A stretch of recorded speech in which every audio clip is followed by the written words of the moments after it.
जिसे दूसरों को दुख देने में सुख मिलता है वो इंसान नीच बुद्धि वाला होता है,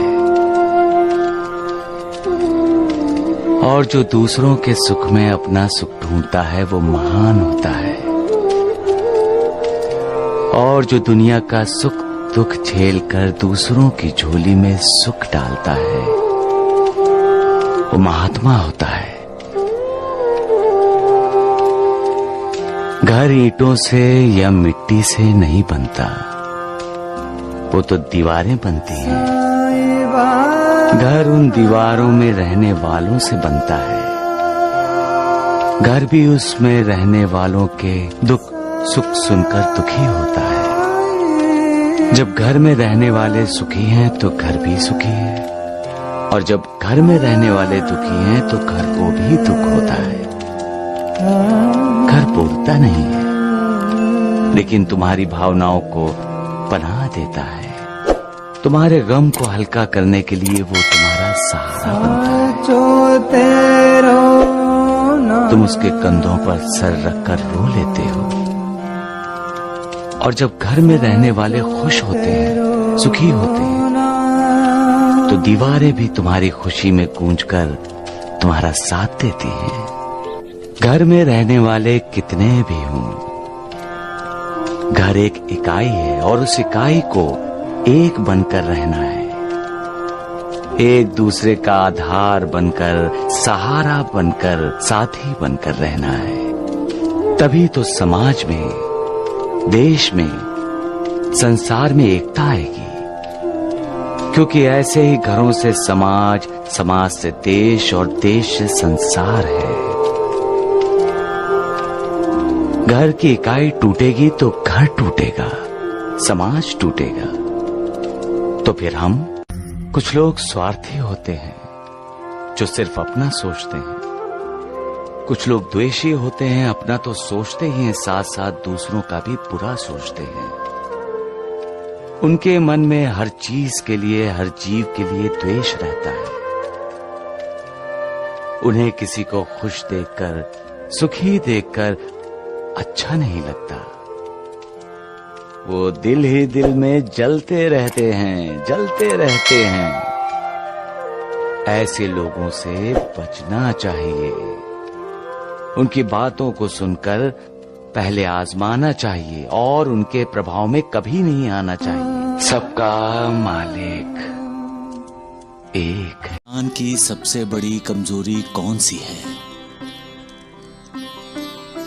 इंसान का अपना शरीर,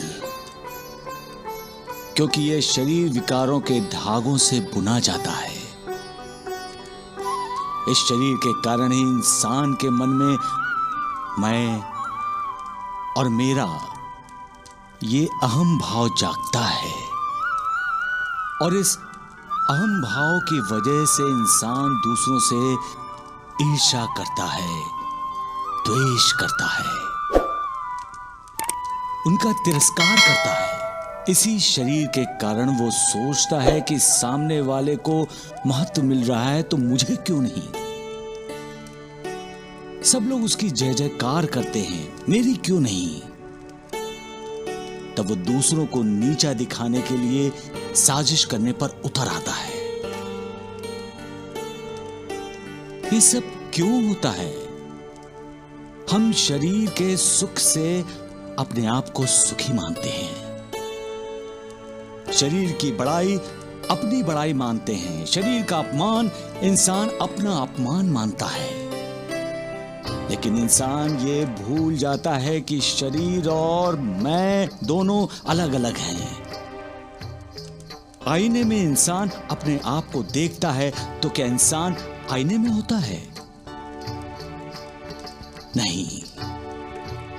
आईने में दिखाई देने वाला क्या अपने आप को पकड़ सकता है?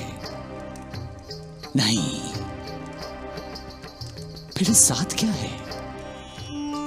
सत्य यही है कि शरीर साथ नहीं है, शरीर नित्य नहीं है। शरीर के अंदर रहने वाली अविनाशी आत्मा सत्य है, नित्य है।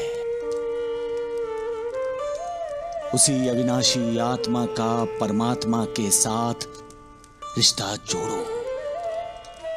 उसी अविनाशी आत्मा का मालिक के साथ रिश्ता जोड़ो। फिर विकारों से ग्रस्त इंसानी शरीर का कोई लोभ, कोई मोह नहीं होगा। फिर ईर्ष्या, द्वेष, तिरस्कार, क्रोध जैसे विकार हावी नहीं होंगे। फिर इंसान किसी के खिलाफ साजिश नहीं करेगा, ना किसी को नीचा दिखाने की कोशिश करेगा। सबका मालिक एक। महालसापति जी। दूसरों में जो गुण हैं, उन गुणों की तारीफ हर कोई नहीं कर सकता। दूसरों की तारीफ करने के लिए बड़ा दिल होना बहुत जरूरी है। लेकिन यहां बड़ा दिल है कितने लोगों के पास? है भी तो दिल को छोटा कर लेते हैं। दूसरों की तारीफ करने के लिए शब्दों की कंजूसी कर लेते हैं। लेकिन क्यों? क्योंकि लोग एक दूसरे से ईर्ष्या करते हैं, द्वेष करते हैं। दूसरों का उत्कर्ष उनकी तरक्की है, जो उनसे बर्दाश्त नहीं होती। जो गुणी है, ज्ञानी है, अगर उनका उत्कर्ष होता है तो ये सहनशील हो जाते हैं। अपने दुश्मनों का भी बुरा नहीं चाहते। फिर भी अविचारी लोग उनका बुरा चाहते हैं, उन्हें अपना दुश्मन समझते हैं। ऐसे लोग कभी भी किसी का भला नहीं करते। अगर करेंगे भी तो बुरा ही, और सोचेंगे भी तो बुरा ही। मालिक की बनाई हुई ये दुनिया अच्छे लोगों की अच्छाई पर ही तो चलती है। साधु, संत और सज्जन इनके तपों के सामर्थ्य पर ही चलती है। लोगों की दी हुई दुआओं पर ही तो चलती है। ये बुरे लोग नहीं जानते, इसलिए जिनका गौरव करना चाहिए उनका गौरव गान खुले दिल से नहीं करते, बल्कि किसी ने उनका गौरव गान कर दिया तो उसे अपना अपमान समझ लेते हैं। महालसापति, लड़ाई जैसे सज्जन और दुर्जन में, नास्तिक और आस्तिक में, विश्वास और अविश्वास में होती है, वैसे ही गुणों और अवगुणों में होती है। और जीत हमेशा गुणी इंसान की होती है। जीत क्यों होती है? क्योंकि मालिक का आशीर्वाद हमेशा गुणी इंसान के साथ ही तो होता है। सबका मालिक एक।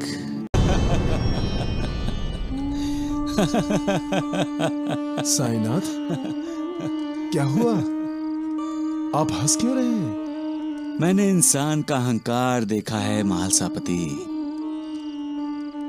और देख रहा हूं कि अहंकार इंसान को कितना बदल देता है।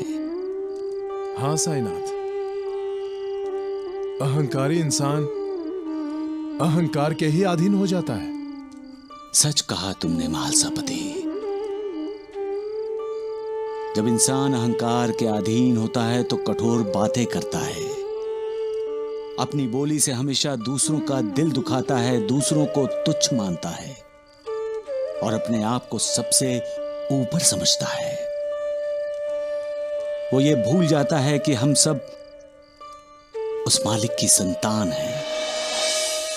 हम सब में उस मालिक का ही अंश है। अगर ऐसा है तो फिर क्यों हम अपने आप को श्रेष्ठ और दूसरों को तुच्छ माने? क्यों हम दूसरों का अनादर करें? महालसापति, मैं तुम्हें एक कहानी सुनाता हूं। एक साधु था जिसके पास एक गणेश जी की और एक चूहे की सोने की मूर्ति थी। कुछ वजह से साधु दोनों मूर्ति को बेचने के लिए सुनार के पास गया। सुनार ने गणेश जी और चूहे दोनों मूर्तियों का वजन किया।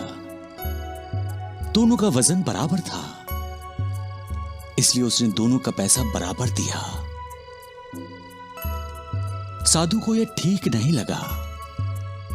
उसका कहना था कि गणेश जी की मूर्ति की कीमत ज्यादा होनी चाहिए, क्योंकि गणेश जी मालिक हैं, भगवान हैं। लेकिन सुनार का कहना था कि उसने सोने का वजन किया है, कीमत सोने की दी, मूर्तियों की नहीं। इसका मतलब यही हुआ ना साईनाथ, कि सुनार ने मूर्तियों को नहीं, सोने को देखा। हाँ महालसापति, इंसान को भी ऐसा ही करना चाहिए। हर इंसान को एक दूसरे इंसान के अंदर की आत्मा को देखना चाहिए, जो परमात्मा का अंश है। फिर ना कोई किसी को तुच्छ समझेगा और ना किसी को